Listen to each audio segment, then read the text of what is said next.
ये 1x plus का और ये 1x माइनस का आपस में क्या हो जाएंगे, कैंसिल हो जाएंगे, क्योंकि आप जानते हैं जब सेम नंबर हम आपस में सब्ट्रैक्ट करते हैं आंसर क्या 0 आता है।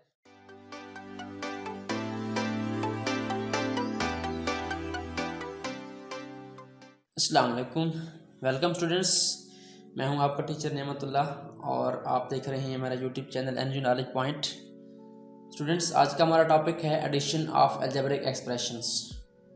आज हम अलजेब्रिक एक्सप्रेशन को ऐड करने जा रहे हैं। हमारे पास क्वेश्चन क्या है, find a plus B plus C when a, b and c are given. कि हमारे पास तीन जो है लेटर हैं अल्फ़ाबेट्स के, a plus b plus c capital letters हैं। वैसे वेरिएबल के लिए हम स्मॉल लेटर यूज़ करते हैं, यहाँ पे हमारे पास कैपिटल हैं क्योंकि ये हमारे पास उनकी वैल्यूज़ हैं। तो a plus B plus C find करना है। यहाँ पे हमारे पास a की वैल्यू गिवन है, b की गिवन है, c की गिवन है। ये डिफरेंट क्वेश्चन है हमारे पास, हर क्वेश्चन में a की अलग वैल्यू होगी, b की अलग, c की अलग। हमने क्या करना है, एक क्वेश्चन में a b c की वैल्यू को कंबाइन करना है। चलिए स्टार्ट करते हैं। सबसे पहले जो हमारा सबसे फर्स्ट पार्ट है उसमें क्या है, a हमारे पास 2a है, तो हमने a plus B plus C find करना है। तो a plus B plus C is equal to, अब यहाँ पे क्या करना है हमने, इक्वल के बाद a की वैल्यू क्या है हमारे पास 2a है, उसके बाद हमारे पास b की वैल्यू क्या है 3b है, और उसके बाद हमारे पास प्लस c की वैल्यू क्या है 4c है। तो ये हमारे पास एडिशन में राइट होके आ चुके हैं।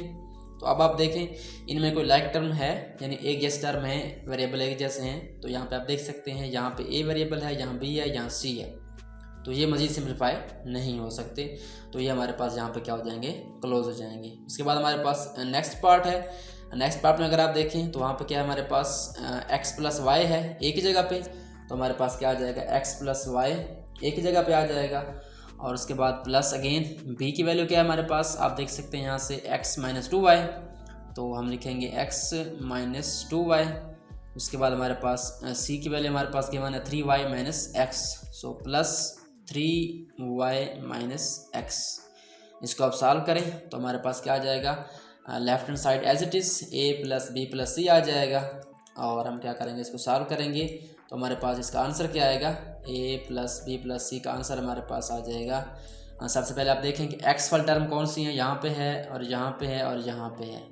तो हमने क्या करना है, इनको कंबाइन करना है। कंबाइन भी कर सकते हैं, डायरेक्ट भी सॉल्व कर सकते हैं। तो मैं क्या करूँगा, यहाँ पे आपको डायरेक्ट मेथड सिखाऊंगा कि आपने डायरेक्ट इसको सॉल्व कैसे करना है। तो यहाँ पे 1x है, यहाँ पे 1x है, यहाँ पे क्या है 1x है। तो ये 1x प्लस का और ये 1x माइनस का आपस में क्या हो जाएंगे, कैंसिल हो जाएंगे, क्योंकि आप जानते हैं जब सेम नंबर हम आपस में सब्ट्रैक्ट करते हैं आंसर क्या 0 आता है। So 1x minus 1x is equal to 0, ये आपस में कैंसिल हो जाएंगे। आप यहाँ पे लाइन लगा कर आस पे इसको कर सकते हैं, कैंसिल कर सकते हैं। उसके बाद हमारे पास बच क्या जाएगा, ये वाला 1x, इसको हम क्या करेंगे, सिंपली आंसर में राइट कर देंगे। तो उसके बाद हमारे पास प्लस ये y है, ये प्लस का 3y है और ये माइनस का 2y है।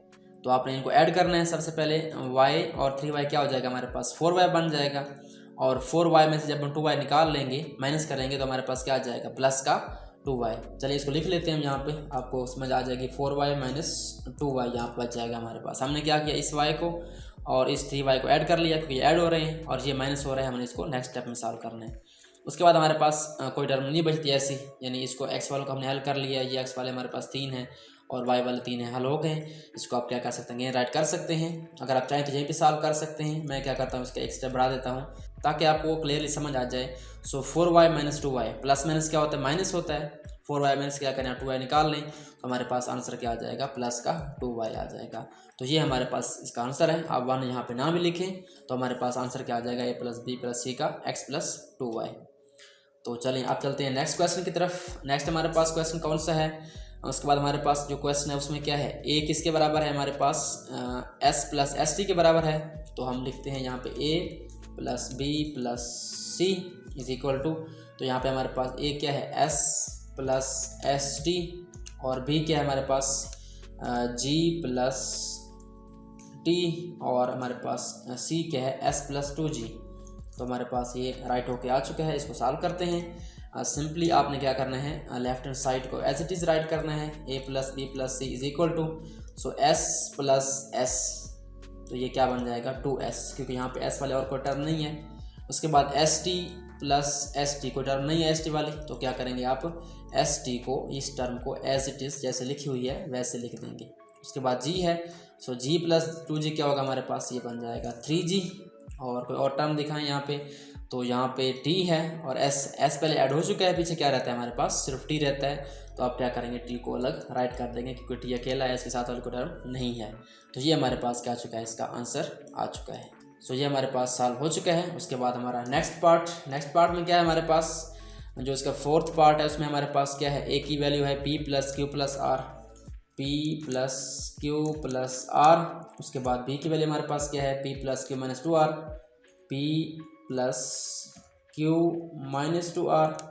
और उसके बाद हमारे पास क्या है, p minus 2q minus r, तो plus p minus 2q minus r।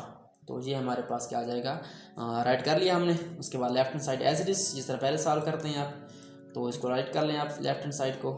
उसके बाद हमारे पास क्या आएगा, p वाली टर्म कौन सी है, p प्लस p, तो ये हमारे पास 3p हैं, जमा हो रहे हैं सारे, तो आंसर क्या आ जाएगा 3p। उसके बाद q plus q minus 2q, तो यहाँ पे आपने गौर करना है, तो ये हमारे पास q प्लस q क्या बन जाएगा, ये प्लस का 2q बन जाएगा। इसको और इसको ऐड कर लें पहले, तो उसके बाद क्या करें, इस माइनस 2q को इसके साथ राइट कर दें ताकि हम नेक्स्ट स्टेप में इसको कैंसिल कर सकें। उसके बाद हमारे पास r है और ये माइनस r है, ये माइनस 2r है, तो हम क्या करते हैं, इनको आपस में सॉल्व करते हैं। तो r प्लस का और r माइनस का ये आपस में क्या हो जाएंगे, कैंसिल। पीछे क्या बच जाएगा हमारे पास, माइनस का 2r, तो ये हमारे पास क्या आ जाएगा, सिंपली आ जाएगा यहाँ पे। तो इसका अगला स्टेप हम करते हैं, या यहाँ पे आप इसको सॉल्व कर सकते हैं। तो हमारे पास क्या हो जाएगा, 2q माइनस 2q आपस में क्या हो जाएगा, कैंसिल हो जाएगा, इसको कैंसिल कर देंगे। पीछे हमारे पास क्या बचेगा, 3p माइनस 2r, ये इसका आंसर है। अपना लास्ट जो हमारे पास क्वेश्चन है वो कौन सा है, हमारे पास लास्ट क्वेश्चन है lm प्लस mn। तो हमारे पास a की वैल्यू है lm प्लस mn और b की वैल्यू हमारे पास क्या है, mn प्लस nl। तो आपने यहाँ पर कंफ्यूज नहीं होना, ये वेरिएबल बंदे को कंफ्यूज करते हैं, बट आपने क्या करना है, इसको ज़रा गौर से देखना है, तो इसको आप सॉल्व कर सकते हैं। So left hand side as it is जैसे पहले हमने सॉल्व किया। उसके बाद हमारे पास lm प्लस lm, ये हमारे पास दो टर्म है lm वाली, तो क्या बन जाएगा, 2lm बन जाएगा। उसके बाद आपने क्या करना है, mn वाली ऐड करनी है। सो mn प्लस mn क्या बन जाएगा, 2mn। और उसके बाद हमारे पास क्या है, nl प्लस nl, तो ये भी क्या बन जाएगा हमारे पास, 2nl। उसके बाद एक और स्टेप आप कर सकते हैं इसका, क्योंकि इसके जो आंसर में जो है 2 जो है सबके साथ आ रहा है, तो आप क्या करें, 2 कॉमन ले लें। तो आप यहाँ पे ब्रैकेट लगा लें, 2 कॉमन आ गया, यहाँ पे lm 2 बार आ गया, यहाँ से भी 2 बार आ गया और यहाँ से भी 2 बार आ गया। पीछे हमारे पास बच जाएंगी वैल्यूज़। तो ये हमारे पास क्या है, इसका सिंप्लीफाइड आंसर है। सो स्टूडेंट्स, ये था हमारा आज का टॉपिक कि हमने अलजेब्रिक एक्सप्रेशन को उस टाइम कैसे ऐड करना है जब हमारे पास 3 जो है लेटर्स हों, उनकी वैल्यूज़ दी गई हों वेरिएबल्स की फॉर्म में, उनको ऐड कैसे करना है। आई होप सो आपको ये टॉपिक समझ आ गया होगा। अगर आपको वीडियो अच्छी लगी तो काइंडली लाइक करें और शेयर कर दें अपने फ्रेंड्स के साथ, अपने क्लास फेलोज़ के साथ। और अगर आपने अभी तक मेरे चैनल को सब्सक्राइब नहीं किया तो काइंडली मेरे चैनल को सब्सक्राइब करें और बेल आइकन प्रेस करें ताकि मेरी नेक्स्ट आने वाले वीडियोज़ का नोटिफिकेशन आपको मिलता रहे। Thanks for watching and don't forget to subscribe my channel.